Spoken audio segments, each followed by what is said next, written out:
Welcome to All Things Chiropractic.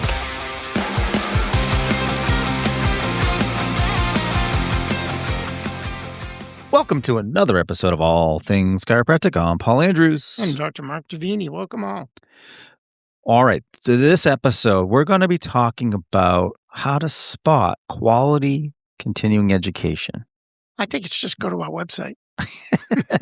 Oh, all right. I know. You mean in general? Yeah, Okay. yeah. All right. In full disclosure, we do offer CEs, so this is a little self-serving in that sense from Tools of Practice. But I have to say that when we are vetting for continuing education presenters, we try to look at it from the aspect of what is the highest amount of value we're going to get to be able to deliver quality CE and not do, all right, so I'm not going to name the big seminar that's out there because the first time I went to this seminar was the meeting right after a big ousting. And I'm not going to say who it is. But ever since then, I've gone to a few of them. And a lot of the times it seems to me, and they're not the only ones, there's other ones out there, that it becomes just a vessel for promotion and the actual content of education isn't really robust. It's not. And, it becomes more and more important than ever because getting people to want to sit in a live class as opposed to, say, an online class, which we've discussed in another podcast about the CE conundrum, but you really need to reach them more than ever now. So if we're talking live classes, which we're not just talking about live classes, but if we're talking live classes, everything we're going to say is even more so. Yeah, I'm not talking about the format. I'm talking about the content here. Right. Let's talk about the content because when we look at CE that's out there, there's a lot of good CE. I mean, there's a lot of awesome, like certifications and techniques. But when you're looking for, especially, let me ask you, Doc, because you've been around a while. A bit. When you have a license, so when you're doing your CEs, are you just trying to phone it in to get 12 hours, or are you really pursuing anything at this point? I always tried to look for something that, number one, would interest me and potentially impact what I do in my practice. But otherwise, I just felt like, what's the point? Now, I know there are certain requirements I had to meet, but yeah, as far as I'm concerned, I wanted it to be interesting to me, and I wanted it to impact what I do. I wanted to become a better doctor over it, a better chiropractor over it. If it was something that really didn't interest me, I personally wouldn't choose it and would not want to waste my time doing it. But all right, so let's talk about why CEs are a requirement in the first place. And this is near and dear to my heart currently because on the regulatory board that I sit on, we finally wrote Section 4, which was CE requirements for massage therapists. It was always in the law.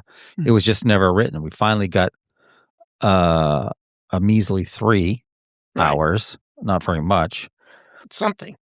But the question, when you're introducing something that has never been in the regulation, like in massage in my state, the question is why? Why are massage therapists required now? Like why we didn't need it before and blah, blah, blah, blah, blah. So the question that I want to answer or help answer today is why CEs exist in the first place.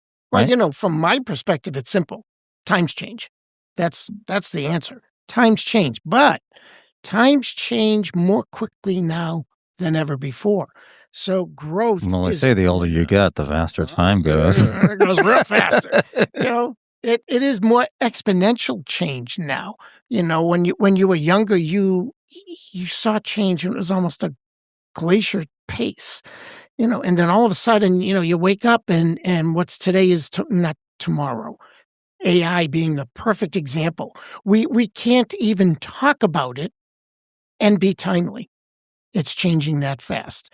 So in order for you to stay current with all the news and all that's going on, you have to go take classes and take classes from people that know what they're talking about. I don't know how many people accept or reject this concept, but the world is very different post-COVID. And as a healthcare practitioner, there are definitely things that are different post-COVID and post-COVID vaccine. We have to be aware of those things. There are conditions that exist today more commonly that I even know about when I started practice. And these people are walking into our office, and we are frontline now. We've made this point over and over again. We're not quacks anymore. We have to be able to recognize and screen people more effectively than we ever did before, because before we had the luxury of medicine doing it for us. So we go to school, we learn a ton of stuff. We graduate from school, we forget a ton of stuff. Well, and CEs keep reminding us about that stuff. that's kind of sort of part of the point, right? When CE is baked into a regulation from your regulatory board, it's to say, hey, you got a license because we deemed that you were proficient in safely working on the public in our jurisdiction At that time. But we want you to maintain a minimum standard of safety to the public, right? Yeah. Here's an example. You buy a 1942 Buick. I bet it was huge. Oh my God, the size of a house, right? And no, I don't remember them. I wasn't born then. But you buy a 1942 Buick, somebody sits you down and teaches you how to operate this 1942 Buick. Fast forward to 2026, and they put you in no longer is there a Buick anymore, right? But they put you in still sell Buicks. Yeah, there's a Buick. That's Tiger Woods. Pontiac's the one, right? Yeah, so they put you in a 2026 Buick and sit you down in the seat and say, okay, start the car. Yeah, right. Just start it. Yeah, exactly. I had a car once that I couldn't find the tripometer, and it disturbed me because I'm staring and touching and pressing. To reset it, you mean? To reset it, yeah. Right? And I worked my way through undergrad as a mechanic, so I'm not unfamiliar with cars. And it reached the point where I would tell people, I'll give you this car. It was actually a Porsche. I'll give you this car if you can reset the tripometer. And people would be in there for hours trying to find it. And finally, I had to go to the book to learn how to reset the tripometer. That was disturbing to me because it was one of those things that I felt I knew because guess what? I learned how to drive. I knew everything there was to know about cars. I even worked on cars and blah, blah, blah, blah, blah. And fast forward so many years later, I couldn't even reset the tripometer. Are you going to let the audience off the hook and tell them how you reset it? Okay. So you had to turn the key on. Okay. And then you had to go to one of the air conditioning vents. Okay. And the little tab that you use to move the air conditioning vent, you had to press it in and hold it for 4 seconds. Wow. Really intuitive. Really intuitive.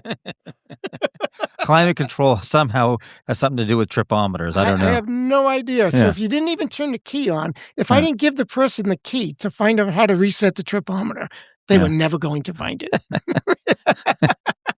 That was an interesting little side. I know. Huh? So when it comes to identifying good quality continuing education, first of all, I guess you got to want good quality CE versus phoning it in. Number one. Yeah. Yes. But how many times have you, doctor out there, taken a CE class and then like in less than a month, you don't even remember going to it, never mind what was inside of it, right? I mean, like if you're going to phone it in and just get them, so be it. But if you're going to pay for education, you might as well get something out of it, I think. So For sure. It's kind of, I think we're in a new era. Gone are the days of big names anymore in CE. I mean, there's a few. Yeah. There's certainly a few out there, but overall, there aren't huge.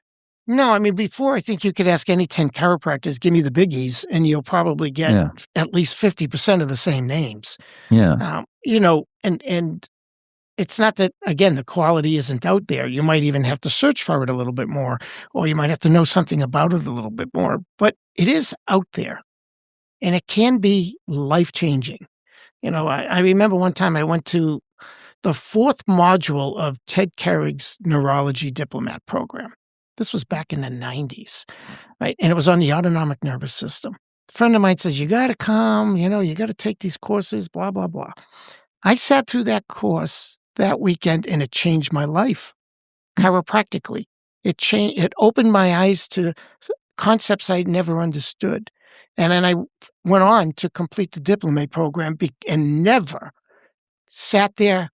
I never even once sat there for a whole weekend without my mouth hanging open. So there's stuff out there, and it can be life-changing. It can be practice-changing. It influenced every single decision I made from that moment forward and never changed my technique once. Interesting. The information was so important to me. It gave me faith. It gave me belief. It gave me more passion. It motivated me. It propelled me. It helped my practice beyond measure. Do you think that as a chiropractor, that the education, the continuing education that's out there today has the same impact or could? I think there are a lot fewer and farther between. And as far as the big names, it's not that there aren't names that people know, surely, but there doesn't seem to be younger big names. No. Again, we talk about this in many podcasts, conceptually and directly. The passion that kids are graduating with, I hate using that word, but it's, I get to do it at my age. It's too late now. Too late. But sometimes the amount of passion they have for chiropractic is different. And so their desire to learn more, be more, do more. I never thought I knew it all. I still don't. And the minute you start thinking, I don't know who's in front of me, folks, but this isn't the Mark I know. Come on, I was trying to be humble. You just blew my whole concept. Yeah. But the minute you start thinking you know it all, that tells me you don't know anything. Yeah. And speaking of the younger, the new grads, Tim, I would, if it were me, I would plot out the areas that I need to know and start digging into those CEs, right? Because when you come out of school, you're not perfect, but you're proficient at technique. I mean, you probably, yeah, enough to get a license. So yes, you want to obviously hone and improve your technique, but all the other things that you don't get in school or enough in school, the business aspect, the to be a good communicator, right? I mean, the best, I always say for me, when I was public speaking or starting to speak in public and teach seminars and stuff, the best training I got was from acting classes I took at my community college when I was undergrad. Oh man, there's a joke in there somewhere. I'm letting it go. Wasn't singing. Wasn't no good at that. Uh-huh. But that prepared me to be not nervous up there because you become a character, right? Until you like the fake it till you make it thing. And they say the number one fear is really public speaking, even over death. Isn't that weird? That is weird to us, because it's so much a part of our lives. But you have to recognize too that these classes, they may be things that like you took and you incorporate, but sometimes you might take a class to eliminate. So patients might come up to you and say, "Oh, my friend of mine goes to another chiropractor in another town in another galaxy far, far away, and they do this and they do that." You should have a reason why you don't do this and do that. I went to the seminar. I analyzed it based on my belief system and my knowledge and experience. I have a reason why I don't do that. And it came down, a perfect example to me was kinesiology. I took a lot of classes in kinesiology. It truly was something I could not get good at. I never had my own personal faith that what I was doing was good enough. So if I had a patient who came in and said that they wanted someone who was good in kinesiology, I could say, based on my education, that's not me. Let me send you to my friend who's not only good at it, they're great at it, Well, that brings me to the thought about on my regulatory board, when somebody puts themselves out there as something, they better have the certification or training behind it. Right. You know what I mean? Oh, yeah. Yeah. Like, Especially in the healthcare world. Oh, yeah. yeah, right. But also, you can learn things and continue education, but be mindful that they might be outside your scope of practice in the state you practice in. Exactly. So maybe that means you need to take a class in your state regulations. Jurisprudence would be important, but it doesn't mean you can't learn about it. It's Yeah. just putting it into practice. Like, some states, chiropractors can do acupuncture. They can get trained and voila. But in other states, it's a whole separate license. You can't call yourself that, Doesn't mean I don't want to know about acupuncture because I'm not licensed in Massachusetts to do acupuncture. But it doesn't, I'm not going to practice it without going through and getting that separate license, of course, but the information about it is important, especially when patients come in and ask questions about it. So sometimes the information may be something that you're not going to directly integrate into your practice, but certainly all knowledge is good knowledge, and being able to talk intelligently about something is way better than taking a stab at it, so to speak, when it comes to acupuncture. Well, yeah. I was waiting. Oh my gosh. That was a slow slow on the burn. uptake there. That Yeah. was a slow burn on that. Okay. But yeah, the moxa was burning on the needles there, right? Well, speaking of burning, like for instance, in Massachusetts, cupping is in scope for massage, but fire cupping is not, where they literally light something on fire, put it in the cup to create that vacuum. And why do you think that is? What could possibly go wrong? Nothing. Oh yeah, let's put some open flame over you or something like that. Yeah. Yeah. So yes, you can. The point is, you can learn this stuff, but make sure that the things that you want to put into practice are inside the scope of your practice in the state that you are licensed in. Here's a point too that takes it away from you. Sometimes your staff needs to be taught things that maybe you're not knowledgeable about or good at yourself. So you take seminars maybe together to do team building or to do certain procedures and protocols, billing and coding. My God, how many doctors don't have a clue about what goes on in their office when it comes to billing and coding? Or the last time we did a billing class, I had doctors in the class, but the billing person wasn't there. Like, what? What? What? Oh, they can't make this stuff up. Yeah. It is. It's crazy. But, one of the things to keep in mind is if you're taking CE just to check off that you took it or to pass an audit with your license renewal, then this whole episode was meaningless, I guess. Yeah, you were done with us the first 10 seconds. Yeah, like moving on. But if you are looking at what quality CEs are out there, to me it starts from the first touch. Like, what is the experience with the company that's offering it or the presenters? Do you have any feedback, any reviews? Is the topics themselves going to be things that you're interested in? Right. I mean, you have to have an interest in it. I've taken some CEs that I had zero interest in, and I can tell you that I focused right out of it. Yeah, but the bottom line is it's a good thing to learn new stuff, either because it's something you're going to use or something you have intellectually decided you don't want to use, but it's never a waste. Yeah, that is true, because there are lots of patients now come more educated than ever, right? Because and miseducated. Well, Dr. Google is so smart. Yeah. Well, now it's Dr. AI, right? Dr. AI. Yeah. But they come in wanting this or wanting that, or have you heard this, or don't do the ring dinger on me. Do you know what I mean? Yeah. So or do the ring dinger yeah, on me. yeah, right. I mean, whatever your flavor is, but to know this stuff, to truly know it, so you can decide, do I want to integrate this?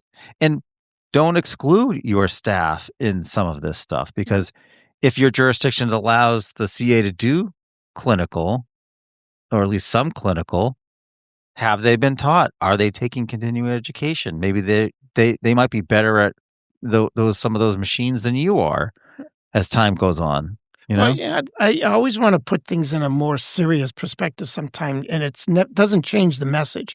But if you had to have surgery, cancel, of any kind, would you want your surgeon to know the newest techniques or do what they've been doing for the last 50 years? And if they chose not to do the newest techniques, at least know why. Yeah. Both. I want experience and Exactly. And that's the advantage of you as a practitioner. You get to go to all this new stuff and mix it with your experience and your prior knowledge, which is something that even new practitioners can't do because they only get to mix the new stuff with the new stuff. Well, that kind of overlaps with the previous episode we did on CE about in person, because if you're going to something in person, you get the added benefit of others around you, your peers that might have more experience in something, and you get to share that knowledge, or vice versa, which is cool. I like that part. I love it. You know. So, as we conclude with this episode, we hope we gave you some food for thought. By the way, this isn't for CEU, so. Yeah, where's my certificate? Yeah, you're not getting one for this yet. The right CE doesn't just give you hours, it gives you confidence. So true. Isn't that true? It's so true. Yeah. Thank you again for listening to another episode of All Things Chiropractic. I'm Paul Andrews. I'm Dr. Davini. Thank you. Thanks for listening to All Things Chiropractic. We'd love to hear from you. Visit allthingschiropractic.com with comments, episode ideas, or questions. Or connect with us on Facebook and Instagram at All Things Chiropractic Podcast. Be sure to join Dr. Mark Davini and Paul Andrews next time for another episode of All Things Chiropractic.